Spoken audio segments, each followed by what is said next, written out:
প্রিয় কর্মচারী বন্ধুরা, আপনারা ইতিমধ্যেই জেনেছেন 29শে এপ্রিল আমাদের ডিএ মামলার যে 17তম শুনানির দিন ধার্য হয়েছিল সেটি পিছিয়ে 7ই মে হয়েছে।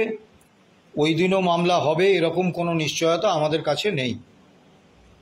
সমাজ মাধ্যমে বিভিন্ন সমালোচনা উঠে আসছে। সমালোচনা প্রত্যেক মানুষের অধিকার, কিন্তু সমালোচনাটা যদি এমন স্তরে পৌঁছে যায় যাতে আমাদের মনোবলে চিড় ধরে, সেটা কতটা সঙ্গত আপনারা ভাববেন। গত 2022 সালের 5ই ডিসেম্বর মামলার প্রথম তারিখ পড়ে সুপ্রিম কোর্টে। সরকার পক্ষ মেনশন হিয়ারিং করেন যে কলকাতা হাইকোর্টে আদালত অবমাননার মামলা রয়েছে 30শে নভেম্বর। সেই মামলার যা গতি প্রকৃতি, তাতে মুখ্য সচিব এবং অর্থ সচিবের বিরুদ্ধে রুল জারি হয়ে যেতে পারে। সে কারণে মামলা এগিয়ে আনা হোক, 28শে নভেম্বর মামলা করা হোক, এবং মহামান্য সুপ্রিম কোর্ট তাতে সায় দেন। মামলা 5ই ডিসেম্বর থেকে পিছিয়ে 28শে নভেম্বর আসে এবং কলকাতা হাইকোর্টের ওই আদালত অবমাননার মামলার উপর স্থগিতাদেশ জারি হয়। নিঃসন্দেহে এটি সরকারের পক্ষে গেছে, সরকার লাভবান হয়েছেন। কিন্তু আইনিভাবে মেনশন করার প্রথা রয়েছে। আমরাও কলকাতা হাইকোর্টে এবং স্যাটে, এমনকি সুপ্রিম কোর্টেও একাধিকবার মেনশন করেছি। কাজেই এ নিয়ে আইনিভাবে আমাদের বলার কিছু নেই। তারপর 16টা তারিখ আমরা গেছি। কার্যত দুটো গুরুত্বপূর্ণ পর্যবেক্ষণ ছাড়া এই মামলার অগ্রগতি কিছু হয়নি, এবং 17তম দিন সর্বশেষ যেটুকু আমরা জেনেছি যে আগামী 7ই মে। অনেকে বলছেন সুপ্রিম কোর্টে আপনারা মামলাটা তুলে আনতে পারছেন না, এটা আপনাদের ব্যর্থতা। অবশ্যই আমাদের ব্যর্থতা, কিন্তু আমি আপনাদের কয়েকটি কথা বলি, ঘটনা বলি। রাজ্য সরকারের একটি মামলা আছে সুপ্রিম কোর্টে। ইডি, সিবিআই, আয়কর দপ্তর আদালত নির্দেশিত তদন্তের বাইরেও পশ্চিমবাংলায় তদন্ত করছে, কিন্তু যেহেতু রাজ্য সরকার কেন্দ্রীয় এজেন্সির তদন্তের ব্যাপারে তাদের আপত্তি জানিয়ে দিয়েছেন এবং কনসেন্ট প্রত্যাহার করে নিয়েছেন, এটা বেআইনি। এই মামলাটায় অনেকগুলো অভিষেক মনু সিংভি আছেন, এবং এই মামলায় আমাদের ডিএ মামলার থেকে রাজ্য সরকারের গুরুত্ব অনেক বেশি। কারণ বর্তমান কেন্দ্রীয় তদন্তের সুনামির আবহে কেন্দ্রীয় তদন্তের সীমা টেনে দেয়া, তাকে থমকে দেয়া, এটা রাজ্য সরকারের কাছে অনেক বেশি গুরুত্বপূর্ণ। কিন্তু গত 3.5 বছরে 25 বার মামলাটি উঠেছে, হিয়ারিং হয়নি, 26তম তারিখ পেয়েছেন। আরেকটি ঘটনা বলি। 2024 সালের 24শে জানুয়ারি আদানি গোষ্ঠীর বিদ্যুৎ উৎপাদন সংস্থা আদানি পাওয়ার রাজস্থান লিমিটেড সংস্থার বেনিয়ম নিয়ে রাজস্থান সরকার একটা মামলা করেছিলেন। সেই মামলার শুনানির দিন স্থির ছিল 2024 সালের 24শে জানুয়ারি। আইনজীবী ছিলেন রাজস্থান সরকারের পক্ষে প্রখ্যাত আইনজীবী দুষ্যন্ত দাবে। তিনি কোর্টে এসে দেখলেন এজলাসে যে মামলা উধাও, তালিকায় নেই। তিনি প্রধান বিচারপতির দৃষ্টি আকর্ষণ করেছিলেন, কোনো ব্যবস্থা হয়নি। গত বছর আদানি গোষ্ঠীর বিরুদ্ধে হিন্ডেনবার্গ সংস্থার শেয়ার বাজারে টাকা লোপাট রিপোর্ট ফাঁস সংক্রান্ত মামলায় বারবার বাদ পড়ে যাচ্ছিল তালিকা থেকে। তখন তৎকালীন প্রধান বিচারপতি DY চন্দ্রচূড় নিজে বলেছিলেন এই মামলা তালিকা থেকে বারে বারে বাদ পড়া নিয়ে সুপ্রিম কোর্টের রেজিস্ট্রারের ভূমিকা নিয়ে তদন্ত হওয়া দরকার। কিছুই হয়নি। গত ডিসেম্বর সরকারের বিচার বিভাগে নিয়োগ সংক্রান্ত একটি মামলা একটি বেঞ্চের শুনানির তালিকায় ছিল, কিন্তু বারবার এজলাসে এসে সংশ্লিষ্ট আইনজীবীরা দেখতে পাচ্ছিলেন যে মামলা তালিকা থেকে বাদ পড়ে গেছে। তারা তখন ওই বেঞ্চে, ডিভিশন বেঞ্চে জানতে চান যে কেন বারবার মামলা তালিকায় আসছে অথচ শুনানির দিন মামলা তালিকা থেকে বাদ পড়ে যাচ্ছে। উত্তরে ওই ডিভিশন বেঞ্চের অন্যতম বিচারপতি SK কল বলেন, অনেক সময় কিছু জিনিস না বলাই ভালো। আমরাও বলছি অনেক সময় কিছু জিনিস না বলাই ভালো।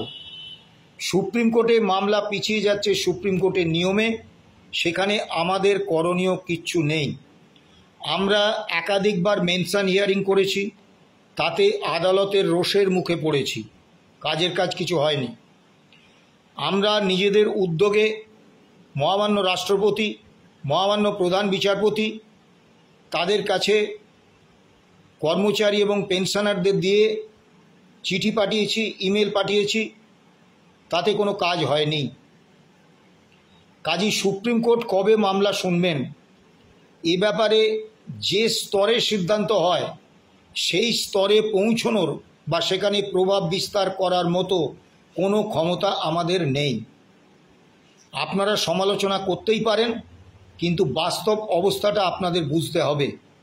আমি অন্তত 30টি মামলার এখানে আমার কাছে লিস্ট আছে, যেগুলোতে বারবার, সেগুলো খুব গুরুত্বপূর্ণ মামলা এবং সংশ্লিষ্ট আইনজীবী, প্রথিতযশা প্রখ্যাত সব আইনজীবী বারবার শুনানি পিছিয়ে যাচ্ছে।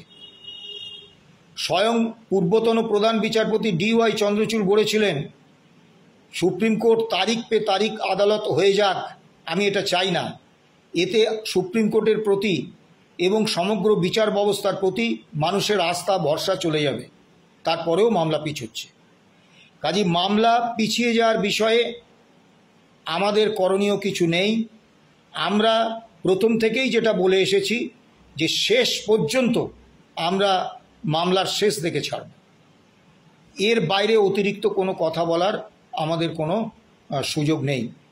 দ্বিতীয় একটি বিষয় বারবার বলা হচ্ছে, আপনারা আইনজীবী পরিবর্তন করুন। 2016 সালে যখন আমরা মামলা করেছিলাম, মামলাটা 2015 সালে করতে পারতাম। কলকাতা হাইকোর্টের এবং স্যাটের অনেক প্রথিতযশা আইনজীবীর কাছে আমরা গিয়েছিলাম, অনুনয় বিনয় করেছিলাম। কেউ তৎকালীন রাজরোষের হিমশীতল আতঙ্কে মামলা নেয়ার সাহস দেখাতে পারেননি। স্যাটের একজন প্রখ্যাত আইনজীবী আমাদের মাস ছয়েক ঘুরিয়ে বলেছিলেন, আমার উপর প্রচুর চাপ আছে, মামলা নিতে পারবো না। এবং তিনি পরে সরকারের আইনজীবী হিসেবে স্যাটে এই মামলায় সওয়াল করেছিলেন। সেই সময় সর্দার আমজাদ আলী এগিয়ে এসেছিলেন, তার কিছু পরে বিকাশ রঞ্জন ভট্টাচার্য, ফেরদৌস শামীম, গোপা বিশ্বাস এরা এগিয়ে এসেছিলেন। এবং আপনারা যদি স্যাটে বা হাইকোর্টে শুনানিতে থাকতেন, আপনারা দেখতেন কি অসাধারণ মেধা, পরিশ্রম এবং অস্বাভাবিক উচ্চতার দক্ষতার প্রদর্শন করে তারা মামলাটাকে বার করে এনেছেন। যারা সমালোচনা করছেন তারা কি রোপা 2009টা দেখেছেন? আপনারা হয়তো জানেন না, টানা 7 দিন শুনানি হয়েছিল রোপা 2009-এ এআইসিপি মেনে ডিএ দেওয়ার অধিকার দেওয়া আছে কি নেই এই প্রশ্নে। নিশিতা মাত্রে তৎকালীন কলকাতা হাইকোর্টের ভারপ্রাপ্ত প্রধান বিচারপতির বেঞ্চ শুনানি শেষে রায়দানের ঠিক আগে অবসরের কারণ দেখিয়ে রায় দেননি, পরবর্তী বেঞ্চের জন্য ফেলে রেখেছিলেন। আমাদের তৎকালীন আইনজীবী সর্দার আমজাদ আলী, তিনি যে ভাষায় আদালত কক্ষের মধ্যে নিশিতা মাত্রের সমালোচনা করেছিলেন, আমরা তাতে জেনেছিলাম যে কারণটা কি, কিন্তু আমরা প্রকাশ্যে কোনো কথা বলিনি। এখনও আমরা প্রকাশ্যে সুপ্রিম কোর্টের বিরুদ্ধে একটা শব্দ বলবো না, কারণ মামলাটাতে জয় ছিনিয়ে আনা আমাদের লক্ষ্য। কোনো প্ররোচনায় আমরা এমন কোনো কাজ করব না যাতে সুপ্রিম কোর্টের রোষের মুখে আমাদের মামলা পড়ে। আরেকটি বিষয় বারবার বলা হচ্ছে, আমরা কেন সংগ্রামী মঞ্চের এই মামলায় যুক্ত হওয়ার বিরুদ্ধে অবস্থান নিলাম। আমি বারবার বলছি, ওনারা মামলায় যুক্ত হতে পারতেন না। 28 নম্বর মামলায়, ওই দিন 28 নম্বর সিরিয়ালের মামলায় ওই একই বেঞ্চ নির্দেশ দিয়েছিলেন, we will not allow any intervention application. কিন্তু যদি কেউ সওয়াল করতে চান করতে পারেন। আমরা দ্বিতীয় পর্বটায় কিন্তু আপত্তি করিনি। অর্থাৎ যে কোনো সংগঠন মঞ্চ তারা যদি আইনজীবী দিয়ে এই মামলায় সওয়াল পর্বে অংশগ্রহণ করতে চান আমাদের কোনো আপত্তি নেই, কিন্তু এই মামলায় এই পর্বে কোনো সংগঠন, কোনো মঞ্চ, কোনো ব্যক্তি কাউকে আমরা অনুপ্রবেশ করতে দেব না। কারণ সরকার এই আবেদনের বিরোধিতা করেনি। সরকার বিরোধিতা করেনি একটাই কারণে, যাতে মামলাটায় একবার একজন কেউ প্রবেশাধিকার পেয়ে গেলে সেইটা দেখিয়ে একের পর এক সংগঠন, ব্যক্তি তাদেরকে এই মামলায় যুক্ত করার জন্য হাজির করবেন সরকার পক্ষ। মামলাটা অনির্দিষ্টকালের জন্য দীর্ঘায়িত হয়ে যাবে। তাছাড়া সরকারি কর্মচারী বাদে অন্য কারোর এই মামলায় যুক্ত হলে অনাবশ্যক জটিলতা তৈরির সম্ভাবনা রয়েছে। মনে রাখতে হবে মামলাটা স্যাটের, তাই মামলার স্বার্থে আমাদের সমালোচনা হবে জেনেও আমরা বিরোধিতা করেছি এবং ভবিষ্যতেও বিরোধিতা করব। কিন্তু আবারও বলছি, আইনজীবী দিয়ে এই মামলায় অংশগ্রহণের কোনো বিরোধিতা কিন্তু আমরা করিনি। আপনাদের কাছে একটা কথা আমি বলবো, আমরা রাজ্য সরকারি কর্মচারীদের জন্য যতটা দায়বদ্ধ, শিক্ষক, শিক্ষাকর্মী, পঞ্চায়েত, পুরসভা, বোর্ড, কর্পোরেশনের জন্যও ততটাই দায়বদ্ধ। এবং আপনারা এতদিন আমাদের উপর আস্থা ভরসা রেখে এসেছেন, এখনও রাখুন। আমরা আবারও বলছি যে আমরা শেষ দেখে ছাড়ব। অনেকে বলছেন এই আইনজীবীরা থেকে আরও নামী আইনজীবীদের নিয়োগ করা। আমি যে কথাটা বলতে চাইছিলাম না বলছি, এই মামলার রায় কার্যকর হলে কম বেশি 10 লক্ষ পেনশনার এবং কর্মচারী, শিক্ষক, শিক্ষাকর্মী সব মিলিয়ে উপকৃত হবেন। তারা যদি প্রত্যেকে 100 টাকা করে আমাদের ব্যাঙ্ক অ্যাকাউন্টে জমা দিতেন, তাহলে ব্যাঙ্ক অ্যাকাউন্টে 10 কোটি টাকা জমা পড়ত। 10 কোটি বাদ দিন, ব্যাঙ্ক অ্যাকাউন্টে আমাদের 1 কোটি টাকায় পৌঁছতে এখনও বহু বছর অপেক্ষা করতে হবে। কর্মচারীদের, শিক্ষক, শিক্ষাকর্মী, বোর্ড, পুরসভা, পঞ্চায়েত, তাদের একটা অতি ক্ষুদ্র অংশ বারবার নিজেরা অর্থ সাহায্য করছেন, কিন্তু সিংহভাগ কর্মচারী তারা নৈতিকভাবে এই মামলায় আছেন, তারা এই মামলায় কর্মীপক্ষে জয় হোক এটা চাইছেন, কিন্তু তারা কেউ এই মামলায় আর্থিক সাহায্য করছেন না। বর্তমান আইনজীবীদের নিয়ে মামলা চালাতে আমরা হিমশিম খাচ্ছি, তীব্র আর্থিক সংকটে আছি। গত 3 দিন সুপ্রিম কোর্টে মামলা হয়েছে পুরো ধারের টাকা। আগামী 7ই মে যে মামলা হবে সেটাও আমরা সে অর্থ এখনও জোগাড় করতে পারিনি। এই অবস্থায় আমাদের সুপ্রিম কোর্টের senior advocate Rahib Rahum, advocate on record Shekhar Kumar, Kolkata high court থেকে senior advocate Bikash Ranjan Bhattacharya, advocate Firdous Shamim এবং অ্যাডভোকেট গোপা বিশ্বাস, এনারা রয়েছেন। এদের উপরে আমাদের যথেষ্ট আস্থা ভরসা রয়েছে। কাজেই এর বাইরে অতিরিক্ত কোনো নামি দামি আইনজীবী নিয়োগ করা আর্থিকভাবে আমাদের পক্ষে সম্ভব নয়। নমস্কার, ভালো থাকবেন, সুস্থ থাকবেন। আবারও বলছি, যে কোনো পরিস্থিতি আসুক আমরা শেষ দেখে ছাড়ব।